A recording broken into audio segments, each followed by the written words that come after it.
evolution should not be equated with progress. Earlier videos में हमने समझा कि स्पीशीज़ कैसे इवॉल्व होते हैं. अब हम समझेंगे does evolution equate with progress. Evolution में स्पीशीज़ कैसे बनते हैं और एक दूसरे के साथ कैसे रिलेटेड हैं. इस प्रोसेस को समझने के लिए हम सारे स्पीशीज़ को एक ट्री की तरह समझते हैं. इसमें जो सबसे इम्पॉर्टेंट बात है वो है कि ट्रीज़ में जैसे बहुत सी ब्रांचेस हैं, इसी तरह एवोल्यूशनरी ट्री में भी हर ब्रांच में डिफरेंट स्टेजेस पे डिफरेंट एडेप्टेशंस ऑर्गेनिजम्स में पॉसिबल होती हैं. इससे पुरानी स्पीशीज़ ख़त्म होने की बजाय नए स्पीशीज़ पैदा होते हैं. ये सब इन्वायरमेंट पे डिपेंड करता है. जैसे कि हमने बीटल्स में समझा कि जब दो पॉपुलेशंस को जियोग्राफिकल बैरियर से आइसोलेट करते हैं, इन दो पॉपुलेशंस में अलग अलग एडेप्टेशंस पैदा होती हैं जिससे दो स्पीशीज़ बनते हैं.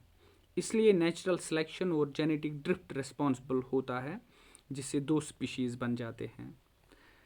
फॉर एग्जाम्पल अर्लियर जनरेशन्स में इंसानों और चंपैंजीज़ में एक ही एंसेस्टर था,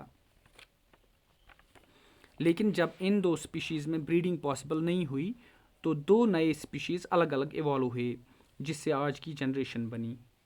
evolution is simply the generation of diversity and the selection of diversity by the environmental factors. Evolution में प्रोग्रेसिव ट्रेंड से ज़्यादा कम्प्लेक्स बॉडी डिज़ाइन बनने लगे. फिर भी अगर हम देखें, आज भी ज़मीन पर सिंपल ऑर्गेनिजम्स भी रहते हैं. फॉर एग्जांपल बैक्टीरिया आज भी हर जगह पाए जाते हैं. फॉसिल्स को स्टडी करके और उनके टाइम पीरियड को कैलकुलेट करके और इसी तरह डीएनए सीक्वेंसेस को स्टडी करके पता चलता है कि ह्यूमंस कैसे इवॉल्व हुए. हम सब जानते हैं कि ह्यूमंस में बहुत डाइवर्सिटी पाई जाती है डिफरेंट कॉन्टिनेंट्स में.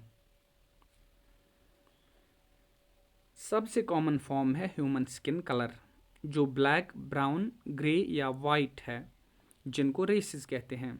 लेकिन ये सारे एक ही स्पीशीज से बिलोंग करते हैं जिसको होमो सेपियंस कहते हैं.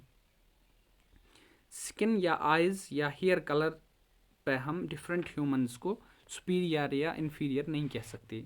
बायोलॉजी में इसकी कोई जगह नहीं है. हज़ारों साल पहले ह्यूमंस सब अफ्रीकन एंसेस्टर्स से पैदा हुए. ह्यूमंस के सबसे अर्लीस्ट फॉसिल्स वहाँ से ही मिले. हमारे जीन्स से भी पता चलता है कि हम उनसे रिलेटेड हैं. हज़ारों साल पहले इनमें से कुछ लोग बाकी कॉन्टिनेंट्स में फैल गए और बाकी सब वहाँ ही रहे. जो लोग वहाँ से निकले उन्होंने अफ्रीका से वेस्ट एशिया, फिर सेंट्रल एशिया और फिर Eurasia, south Asia and east Asia में फैल गए. इनमें कुछ लोग फिर ऑस्ट्रेलिया और आखिरकार अमेरिका में फैल गए. साइंस का मानना है कि इंसान भी बाकी जानवरों की तरह एवोल्यूशन से पैदा हुए और इनमें बाकी जानवरों से एडवांस्ड कैरेक्टर्स थे.